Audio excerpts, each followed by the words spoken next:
And we're back, guys. Tennis in a minute. Free Australian Open predictions. Like the video, show some love, hit the super thanks, drop a flag, show where you're from, where are you representing. Drop a flag in the comments below. This is the best time of the year. Grand Slam, people from all over the world coming together to watch tennis and compete and fun. Jabeur, styling and profiling, the best shot maker in the world. And Ons, look, she struggled last year at the Australian Open. We saw that match with Marquetta. That was just horrible. But she did get out of the first round. I mean, she took out Mirra Zedinsek. I like Ons Jabeur just being too dominant with her shot-making ability. But the question comes up. Ons, I mean, you probably heard the story recently. Ons was planning to have a baby if she won Wimbledon. So that, she said, that kind of delayed her career and kind of ruined her plans for the back end of her life, and that's sad to hear. How long does Ons Jabeur have is really the question we have to really start taking a look at, right? You know, because the reality here is she is getting older, she is getting up there in age, so it's something to think about. I don't know, how long does Ons Jabeur have? In my personal opinion, I think Wimbledon is her best opportunity to win a slam. I think the tour is so tough right now that it's just on hard. She's getting older, and it seems like she's starting to slow down a little bit.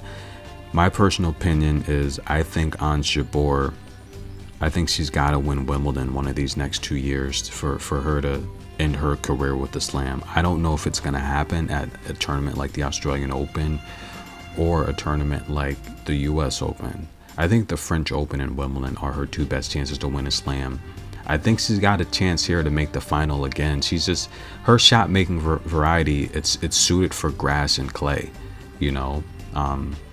So Ons Jabeur gets a victory here. Ons is one of my favorite players. I would love for Ons to win the Australian Open, even more, you know, even over players like Svitolina, who I've said I'd be a happy man if she wins a Grand Slam. Players like Madison Keys, you know, I think Ons, again, I think her best chance, I would love for her to win the Australian Open, but I think her best chance to win a slam is, it's going to be Wimbledon or even the French Open. Hard now, I think the game's getting too faster, even on hard. And I think Ons, I think she's slowing down a little bit. I mean, take a look at all the injuries last year. She's getting older now. Your body can't keep recovering from injuries. Your body's slowly starting to break down, and it tells you once it's starting to break down, and we might be seeing that, unfortunately. But Ons Jabeur makes it to the round of 64. Next up, Kamila Rakimova taking on Emma Betkas. Emma Betkas, listen guys, she owns the head-to-head 2-love. They recently played at Tampico, where we saw Emma Betkas win that match, and she beat her a couple years ago in San Jose as well. Now, in Beijing, when I guess you can say it mattered the most, Kamila Rakimova did win that match. But every time they play, for the most part, it goes 3 sets. They're long, grueling matches. Emma's no spring chicken. She's 30 years old. 70% of her wins come on hard, while Kamila Rakimova plays a lot of her best tennis between clay. I'd probably say clay, but she is a hard court player as well. This is a matchup here where Becca, she just has the power advantage. Camilla's a younger young lady, and she struggles against the power from Beckas. I like the first set to go over 8.5, and I'm going to take Kamila the underdog to pull off this win. So I like Kamila Rakimova to get the victory here. That's the pick, guys. Enjoy. All right, who do we have next? Wang and Diane Parry. Oh, Diane Parry's pretty good now. She just, didn't they just play? I think they just played recently, but I know for a fact Wang's former junior slam champion just beat, doubles partner just beat Diane Parry. And I don't know if that was the Hobart International or something like that. It might have been the Hobart International. But Diane Parry, look, French woman, primarily a clay player. That's right, ladies and gentlemen. This is a matchup here where Wang's a hard player, and Wang's got a good backhand, solid backhand. Literally 80% of Wang's wins have come on hard. You know, well, yeah, but yeah, 80% of her wins for the most part have come on hard. Diane Parry, she's a clay player. 80% of her wins have come on clay. I've said in the past about Diane Parry, I don't like the long wind-up motion, and Wang is going to look to blast rockets.